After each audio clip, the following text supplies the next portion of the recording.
બોલ્યા. જીવનની ભૌતિક ગુણવત્તાનો આંક. આ પ્રશ્ન ટૂંક નોંધની અંદર ખાસ તમારે પૂછાય છે. પ્રશ્ન આપણે જોયું આ પાઠની અંદર 2 જ પ્રશ્નો શીખ્યા. આર્થિક વૃદ્ધિ અને વિકાસનો તફાવત, આર્થિક વિકાસ અને આર્થિક વૃદ્ધિ એટલે શું, અને આર્થિક વિકાસના નિર્દેશકો.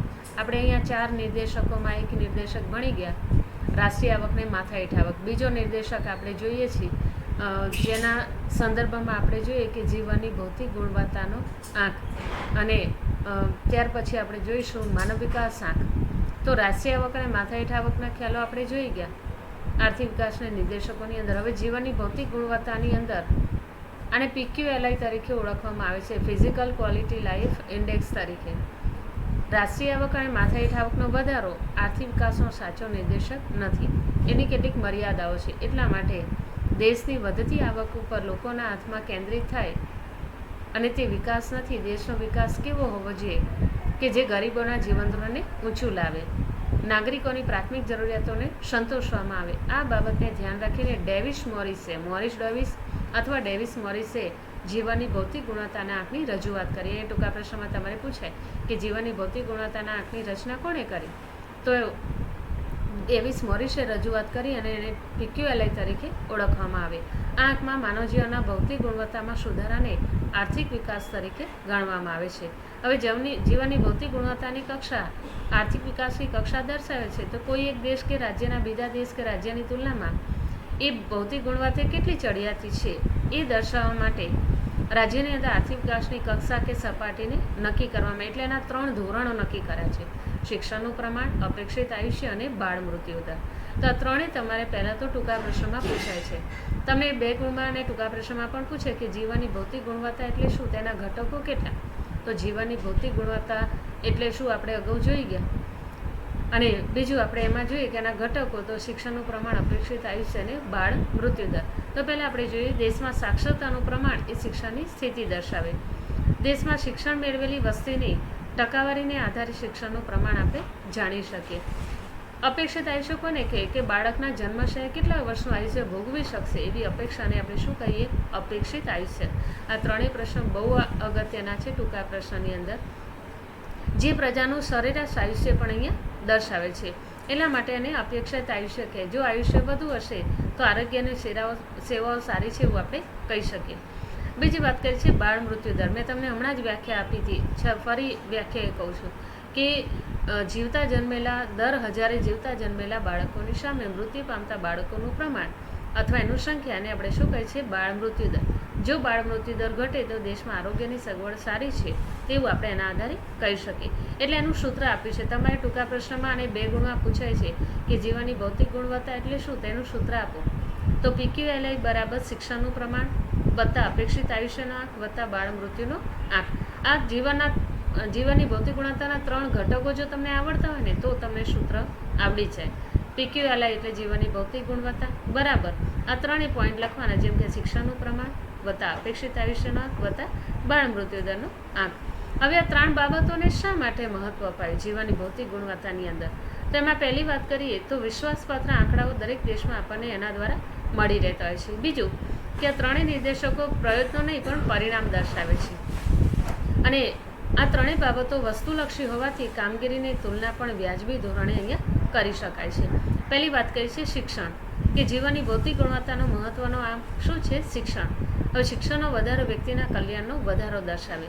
તમને ખ્યાલ હશે કે શિક્ષણના સંદર્ભમાં આપણે જોઈએ તો ભારતની અંદર સૌથી વધુ સાક્ષરતાની દ્રષ્ટિએ કયું રાજ્ય છે? તો કેરળ રાજ્ય, કે જે 100% સાક્ષર રાજ્ય છે. હવે તમને ખ્યાલ હશે કે સૌથી ઓછું શિક્ષણનું પ્રમાણ કયા રાજ્યમાં? તો તમને ખ્યાલ હશે ખાસ કરીને ઓરિસ્સા અને બિહાર જેવા રાજ્યોની અંદર સૌથી ઓછું શિક્ષણનું પ્રમાણ ત્યાં જોવા મળે છે. ગુજરાતની અંદર શિક્ષણનું પ્રમાણ કેટલું? તો તમને ખ્યાલ હશે 79 જેટલું છે, અને ઓલ ઓવર ભારતનું આપણે 74% જેટલું પ્રમાણ શિક્ષણનું જોવા મળે છે. આ આંકડાઓ ખાસ યાદ રાખજો, વિકલ્પની અંદર તમારે પૂછાય છે. તો વ્યક્તિની કુશળતા અને દેશના વિકાસની આવશ્યકતા પર મહત્વ અપાય છે. બીજી વાત કરી છે અપેક્ષિત આયુષ્ય. હવે સ્ત્રીઓ અને પુરુષોનું આયુષ્યનું પ્રમાણ જુદું જુદું હોય છે. તમે અગાઉ આલેખની અંદર આપણે જોયું તો પાસેના સ્તંભ આલેખમાં પુરુષ અને સ્ત્રીઓનું ખાસ કરીને સાક્ષરતાનું પ્રમાણ પણ આપણે જોયું, અને આયુષ્યના સંદર્ભમાં પણ સાક્ષરતાના પ્રમાણની સાથે ખાસ કરીને આપણે જોઈએ છે કે વ્યક્તિના આયુષ્યના પ્રમાણને પણ મહત્ત્વ અપાતું હોય. તો ખાસ કરીને તમે જુઓ, પુરુષો કરતાં સ્ત્રીઓને ત્યાં આપણે ત્યાં આયુષ્યનું પ્રમાણ પણ કેવું જોવા મળે છે, ઘણી વખત નીચું જોવા મળે છે. સામાજિક પરિસ્થિતિને સુખાકારીનું પ્રતિબંધ છે ને, એટલે અપેક્ષિત આયુષ્યનો વધારો એ પોષણ, તબીબી સારવાર અને પર્યાવરણીય સંજોગોનું પરિણામ કે પ્રતિબિંબ હોઈ શકે. બાળ મૃત્યુદર. સામાજિક પરિસ્થિતિને સુખાકારીનું પ્રતિબિંબ બાળ મૃત્યુદરમાં પીવાના સ્વચ્છ પાણી, ઘરનું પર્યાવરણ, મહિલાની સ્થિતિ અને માતૃત્વની કામગીરી એ સંવેદનશીલ પ્રતિબિંબ તરીકે ગણવામાં આવે છે. ઘણા વ્યક્તિઓ એવા છે કે જેના સંદર્ભમાં આ બધી બાબતોને મહત્ત્વ અપાય. તો હવે તમારી જીવનની ભૌતિક ગુણવત્તા અને આંખની રચના. તો એમાં પહેલો પોઈન્ટ છે, દરેક નિર્દેશક એટલે કે 100નો ભાર આપવામાં આવે છે શિક્ષણ, આયુષ્ય અને બાળ મૃત્યુના દરની. બીજું, દેશની તે નિદર્શની કામગીરી 0 થી 100ના આંકની વચ્ચેનો ગુણ મુકાય. તમને વિકલ્પમાં પૂછાય કે જીવનની ભૌતિક ગુણવત્તાનો આંક કેટલો, તો કેટલો આવશે? 100. માનવ વિકાસનો આંક આપણે જોઈશું તે 0 થી 1 વચ્ચે, પણ જીવનની ભૌતિક ગુણવત્તાનો આંક કેટલો હોય છે? 100 અથવા 1. આ તમારે ખાસ યાદ રાખવાનું, પરીક્ષાની અંદર વિકલ્પમાં તમારે પૂછાય છે. બીજું પૂછાય કે જીવનની ભૌતિક ગુણવત્તાનો આંક કોણે રજૂ કર્યો? તો આપણે આગળ જોયું, ડેવિસ મોરિસે. હવે એના 3 પરિમાણો કયા અથવા તો એના 3 ઘટકો કયા? તો આપણે જોયું, શિક્ષણનું પ્રમાણ, ખાસ કરીને અપેક્ષિત આયુષ્ય અને સાક્ષરતાનું બાળ મૃત્યુદર, આ ત્રણેય એના અગત્યના ઘટકો છે. હવે આ 3 બાબતોએ દેશને મળેલા ગુણોનો સરવાળો કરવામાં આવે. કયું? આપણે હમણાં સૂત્ર જોયું, PQLI બરાબર શાનો સરવાળો કરવામાં આવે છે? શિક્ષણના પ્રમાણનો. બીજો આપણે જોયું કે જેમાં અપેક્ષિત આયુષ્યનું અને બાળ મૃત્યુ દર, આ ત્રણેયનો સરવાળો કરવામાં આવે અને એ સરવાળાને 3 વડે ભાગવામાં આવે તો જે આંક મળે એને PQLI તરીકે ઓળખવામાં આવે. ફરી રિપીટ કરું કે પહેલાં તમારે PQLIનું સૂત્ર લખવાનું. દાખલા કે એક ઉદાહરણ આપ્યું કે શિક્ષણનું પ્રમાણ 50 છે, વત્તા આપણે જોઈએ તો ખાસ કરીને જે બીજો પોઈન્ટ જે છે અપેક્ષિત આયુષ્યનો, તો આયુષ્યનું પ્રમાણ દાખલા તરીકે 40% છે અને બાળ મૃત્યુનું પ્રમાણ 30%. તો 50, 40 અને 30 આ ત્રણેયનો તમારે શું કરવામાં આવે? સરવાળો કરવામાં આવે. તો 120 ભાગ્યા 3 કરીએ તો તમને ખ્યાલ હશે કે જે 3 ચોક 12 એટલે કે 40 જે આવે, તો એ 40 શું આવ્યું? જીવનની ભૌતિક ગુણવત્તાનો આંક, એટલે કે એને PQLI તરીકે ઓળખવામાં આવે છે. તો હવે એના પછીનો જે પોઈન્ટ આપણે જોવાનો છે કે એનો ચોથો પોઈન્ટ કે PQLIથી જુદા જુદા દેશો, દેશના જૂથો એક જ દેશમાં વિવિધ રાજ્યોની તુલના થઈ શકે. અને 5મી વાત કરી છે કે શહેરી, ગ્રામીણ, સ્ત્રી પુરુષના PQLI બનાવી તેની તુલના કરવામાં આવે. તો જીવનની ભૌતિક ગુણવત્તાની અંદર આ બધી બાબતોને મહત્ત્વ અપાય છે કે PQLIને કઈ રીતે શોધવામાં આવે. તો એના સૂત્ર દ્વારા મેં તમને ઉદાહરણ આપ્યું, એ ઉદાહરણને આધારે તમે એનાથી સૂત્ર દ્વારા શોધી શકો. હવે એની મર્યાદાઓ છે કે માત્ર 3 બાબતોનો નિર્દેશ કર્યો છે, એના બદલે દેશનો વિકાસ થયો છે એવું કહી શકાય નહીં. એ સિવાયના પણ બાબતોનો અહીંયા સમાવેશ કરવો જોઈએ. બીજું કે 3 નિર્દેશકમાં મળેલા આંકને 3 વડે ભાગવાથી PQLIનો જે સરેરાશ મળે છે એની અગ્રિમતા કે પછાતતા કહી શકાય નહીં. ઘણી વખત આ બધી બાબતો યોગ્ય પણ હોઈ શકે, એટલે કે એનાથી કોઈ સાચા નિર્ણય આવી શકે નહીં. અને ત્રીજી વાત કે કોઈ દેશનો PQLI ઊંચો હોય તો દેશ વિકાસ બીજા દેશો કરતાં વધારે છે તેમ પણ સામાન્ય રીતે કહી શકાય નહીં. એટલે કે 3 ધોરણે માનવ જીવનમાં એક સરખું મહત્ત્વ અપાય છે એ અયોગ્ય છે, કારણ કે ઘણી બધી બાબતો એ લોકોના જીવન ધોરણને અસર કરતી હોય છે. 5મી વાત કહે છે, જીવનની ભૌતિક ગુણવત્તાના આંકમાં આવક વૃદ્ધિ મહત્ત્વની છે, પરંતુ તેની અહીંયા ઉપેક્ષા કરવાની. જો ક્યાંય આપણે આવકની કંઈ ચર્ચા કરી નથી. જો વ્યક્તિની આવક જ ન હોય તો આ બધી એ સુવિધાઓને પ્રાપ્ત કરી શકે નહીં. 6ઠી વાત કહે છે, ધનિક દેશોની PQLI વધવાની ગતિ ધીમી હોય, કારણ કે સરેરાશ આયુષ્ય અમુક હદ સુધી વધારે ક્યારે વધારી શકાતું નથી. આપણે એમ કહેતા હોય કે ધનિક વર્ગ પાસે વધુ પડતા પૈસા છે તો એનું આયુષ્ય ઊંચું જાય એવું ક્યારેય બનતું નથી. એનું આયુષ્ય નક્કી જ હોય, એટલું આયુષ્ય એ ભોગવી શકે. પૈસા વધુ આપવાથી એનું આયુષ્ય વધી શકતું નથી. તો એ બાબતોને અહીંયા મહત્ત્વ અપાયું છે. અને એટલા માટે હવે જે આગળનો પોઈન્ટ આપણે જોવાનો છે ટૂંકનોંધના રૂપે, એ છેલ્લી ટૂંકનોંધ છે માનવ વિકાસનો આંક, હ્યુમન ડેવલપમેન્ટ ઇન્ડેક્સ, HDI તરીકે ઓળખવામાં આવે છે.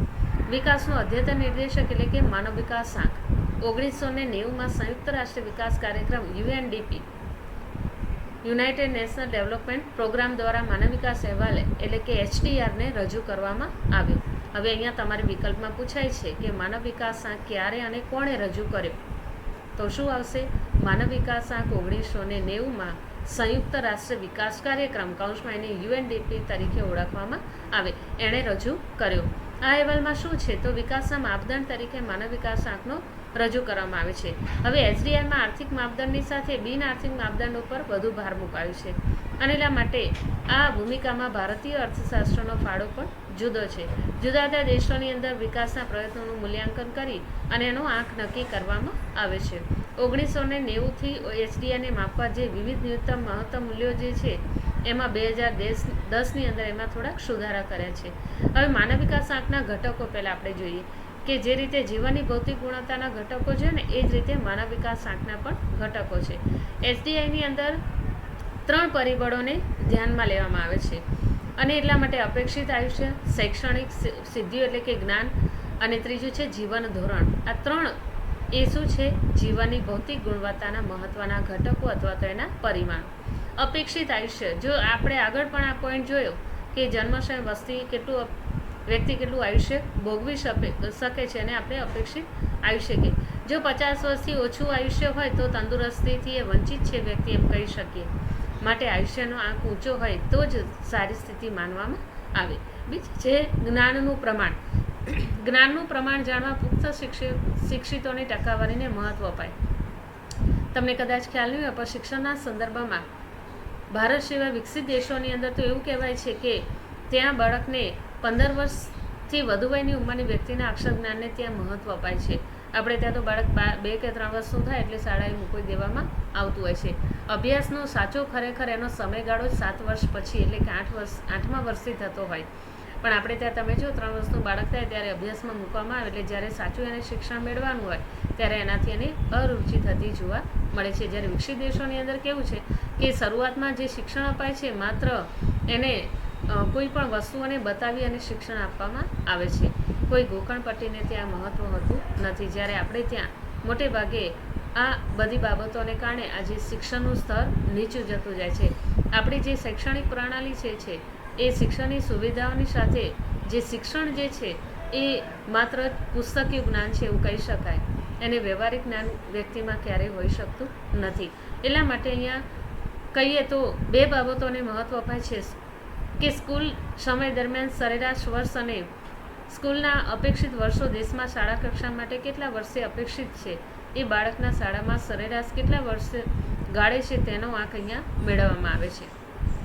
અને ત્રીજી વાત કહે છે જીવન ધોરણ કે જીવન ધોરણ સારું ક્યારે હોઈ શકે જ્યારે પીવાનું શુદ્ધ પાણી, આરોગ્યની સુવિધાઓ, સેનિટેશનની સેવા, બાળ મૃત્યુ દર, ઓછા વજનવાળા બાળકોની ટકાવારી, માથાદી દૈનિક કેલરી, 5 વર્ષથી નીચેના બાળકોનું મૃત્યુદરનું પ્રમાણ, પ્રોટીન અને ચરબીની પ્રાપ્તિને જોવાય આવા સારા જીવન ધોરણને વિશેષ કરીને અહીંયા મહત્ત્વ અપાય છે. એટલા માટે અહીંયા કાચી રાષ્ટ્રીય આવક એટલે કે GNI ગ્રોસ નેશનલ ઇન્ડેક્સ તરીકે અને PPP એટલે કે સમકારી શક્તિના સિદ્ધાંતોને પણ મહત્ત્વ અપાતું હોય છે. તો આમાં 3 ધોરણોને એસડીઆઈની અંદર મહત્ત્વ અપાયું છે. તો પહેલું છે કે 3 ધોરણને આધારે એસડીઆઈનું મહત્તમ મૂલ્ય કેટલું હોય છે 1. મેં તમને હમણાં જ અગાઉ કીધું કે આ તમારે વિકલ્પ અને ટૂંકા પ્રશ્નમાં ખાસ પૂછાય છે કે માનવ વિકાસ આંકનું મૂલ્ય કેટલું હોય તો 1 એટલે કે 0 થી 1 વચ્ચે. હવે એસડીઆઈનું મૂલ્ય 0 થી 1 વચ્ચે હોય જ્યારે જીવનની ભૌતિક ગુણવત્તાનું કેટલું હોય 100. જે દેશનો એસડીઆઈ 1ની નજીક હોય એને કેવો દેશ કહે છે વિકસિત દેશ એટલે કે એનો એસડીઆઈનો ક્રમ કેવો હોય ઊંચો. બીજું જે દેશનો એસડીઆઈનો 1થી દૂર કે ઓછો વિકસિત છે એટલે કે 1 નજીક છે અને 1 કેટલો છે દૂર તો એનાથી નીચો જોવા મળે. અને ત્રીજી વાત કહે છે કે વર્ષ 2014માં દુનિયાના 188 દેશો છે જેમાં એસડીઆઈના સંદર્ભમાં 0.994 આંક સાથે નોર્વે પ્રથમ છે અને ભારત 0.609 સાથે 130માં ક્રમે છે. આપણે અહીંયા જોઈશું આખો કોઠા દ્વારા કે સૌથી વધુ કયા દેશ છે તો આપણે જોઈએ છે કે દુનિયાના દેશોમાં સૌથી ઊંચો આંક એ નોર્વેનો અને ભારતનો 609 જ્યારે સૌથી નીચા ક્રમે સિયાલિયન દેશ તરીકે એને ગણવામાં આવે છે અથવા તો સામાન્ય રીતે નાઇજર દેશ જે છે એને અહીંયા ગણવામાં આવે છે. હવે 2015નો માનવ વિકાસનો અહેવાલ અને વિશ્વના દેશોનો અહેવાલ અહીંયા એક કોઠા દ્વારા આપણને દર્શાવે છે. આ કોઠો ખાસ યાદ રાખજો કારણ કે હું તમને કહું ત્યાં અંડરલાઇન કરજો જે તમારે વિકલ્પમાં ખાસ પૂછાય છે. હવે ઉપર તમે જુઓ ખાના કે HDI આપ્યો છે 2014માં. એનું મૂલ્ય અને ક્રમ આપ્યો છે. મૂલ્ય અને ક્રમ જે ખાસ છે એ તમારે યાદ રાખવાના. માથાદીઠ આવક, જન્મ સમયે અપેક્ષિત આયુષ્ય, અભ્યાસના અપેક્ષિત વર્ષ અને વાસ્તવિક વર્ષ. હવે છેલ્લા બે જે આંકડા છે એ બહુ મહત્ત્વના નથી, બે જે ખોટા છે, પણ આગળનો જે છે મૂલ્ય અને ક્રમ એ તમારે ખાસ પૂછાય છે. જેમ કે તમને પૂછે કે 2014 મુજબ HDIમાં સૌથી વધુ મૂલ્ય ધરાવતો દેશ કયો અથવા પ્રથમ ક્રમે કયો દેશ, તો નોર્વે. એનું પ્રમાણ કેટલું અથવા એનું મૂલ્ય કેટલું, તો 0.944. એની માથાદીઠ આવકો બતાવી છે 64,992. અમેરિકા 915 અને 8મા ક્રમે છે, અને ચીન 727 અને 90મા ક્રમે. વિચાર કરો કે વિશ્વના દેશોની અંદર, વિકાસશીલ દેશોની અંદર ચીન વસ્તીની દ્રષ્ટિએ પ્રથમ સ્થાને છે, છતાં રેન્કમાં તમે જુઓ 90મા રેન્કે છે, જ્યારે ભારત છે કે 130મા રેન્કે. એટલે કે એનો ક્રમ કેવો છે, ઘણો જ પાછળ છે એવું કહી શકાય. અને છેલ્લે મેં તમને કીધું 188 દેશોમાં સૌથી છેલ્લા ક્રમે કયો દેશ, તો 348ના મૂલ્ય સાથે 188મા ક્રમે નાઇજર દેશ છે. તો અહીંયા HDIના આર્થિક સર્વેને અહીંયા મહત્ત્વ અપાયું છે કે 2015ના HDIના અહેવાલમાં વિશ્વના 188 દેશોને આવરી લેવામાં આવ્યા છે. આ વિશ્વના દેશોને 4 વિભાગમાં વહેંચ્યા છે. પહેલું છે સૌથી વધુ માનવ વિકાસ ધરાવતા રાષ્ટ્રો, પછી વધુ માનવ વિકાસ ધરાવતા, મધ્યમ અને નીચા. હવે સૌથી વધુ માનવ વિકાસ ધરાવતા રાષ્ટ્રો કયા, તો જેમાં 1 થી 49 રાષ્ટ્રોનું સરેરાશ માનવ વિકાસનું મૂલ્ય 0.890 સુધી જેનું પ્રમાણ હોય તે. કોઠામાં તમે જોઈ લો કે જેમાં 890 આવતું હોય, 90ની અંદર એ 149ની અંદર એનો ક્રમ આવતો હોય અને એનું મૂલ્ય 0.890ની આસપાસ હોય, તો એ વધુ માનવ વિકાસવાળા રાષ્ટ્રો છે. તો કયા છે તમે અહીંયા જુઓ છો, 101 થી 49માં કયા આવે છે, તો નોર્વે આવી જાય, અમેરિકા આવી જાય, અને બસ આ 2 જ દેશો આવે છે. એટલે વિકસિત દેશો જેને કહેવામાં આવે છે, એનું પ્રમાણ 890થી વધુ હોય તો 944 અને 915 છે. બીજું વધુ માનવ વિકાસ રાષ્ટ્રો, જેમાં એનું સરેરાશ પ્રમાણ કેટલું હોય, તો 50 થી 105ની વચ્ચે. તો 50 થી 105ની વચ્ચે તમે જુઓ કે ચીન એક જ દેશ આવે છે, ભારત એમાં આવતો નથી. માટે ખાલી આપણે કહી શકીએ કે ચીન જે છે એ 50 થી 105 રાષ્ટ્રોની અંદર 0.735 કરતાં એનું પ્રમાણ વધુ હોય. મધ્ય માનવ વિકાસના રાષ્ટ્રો 106 થી 143, તો એમાં ભારતનો ક્રમ આવે છે. ભારત અને પાકિસ્તાન એમાં આવે છે, જેમાં 130 અને 147 છે. અને 0.614થી એટલે આપણે જોઈએ છે કે 609 જેટલું પ્રમાણ આપણું જોવા મળે છે. અને નીચો માનવ વિકાસ એટલે કે જેમાં 144 થી 188ની વચ્ચે આવતા રાષ્ટ્રો એટલે ખાસ કરીને એમાં નાઇજરનો સમાવેશ થાય. હવે નીચે દેશો આપ્યા છે, એનું તારણ આપ્યું છે. જુઓ કે 2014માં માનવ વિકાસની દ્રષ્ટિએ 0.944ના મૂલ્ય સાથે નોર્વે પ્રથમ ક્રમે, ભારતનો માનવ વિકાસાંક 0.609 અને તેનું 188 દેશોમાં 130મું સ્થાન. ત્રીજું, ભારતનો HDIના વર્ગીકરણમાં મધ્યમ માનવ વિકાસના ગ્રુપમાં સમાવેશ થાય છે, ભારતનો મધ્ય માનવ વિકાસમાં. અને 2015માં છેલ્લા ક્રમે આફ્રિકા ખંડમાં આવેલ 0.348 સાથે નાઇજરનું સ્થાન છે. હવે અહીંયા જોઈએ માનવ વિકાસ આંકનું મહત્ત્વ. આ તમારી ટૂંકા પ્રશ્નના સંદર્ભમાં 2 ગુણમાં ખાસ પૂછાય છે કે માનવ વિકાસ આંકનું મહત્ત્વ. આર્થિક વિકાસના HDIના માપદંડમાં માત્ર આર્થિક નહીં, સામાજિક કલ્યાણના, શિક્ષણ અને આરોગ્ય જેવા માપદંડને પણ અહીંયા મહત્ત્વ અપાય છે. અને એટલા માટે આર્થિક નીતિના ઘડવા માટે આર્થિક સાધન અને માનવ કલ્યાણને અંતિમ ઉદ્દેશ તરીકે મહત્ત્વ અપાય છે. સાચી પ્રગતિ બરાબર આર્થિક પ્રગતિ અને સામાજિક પ્રગતિને અહીંયા અગત્યતા અપાય છે.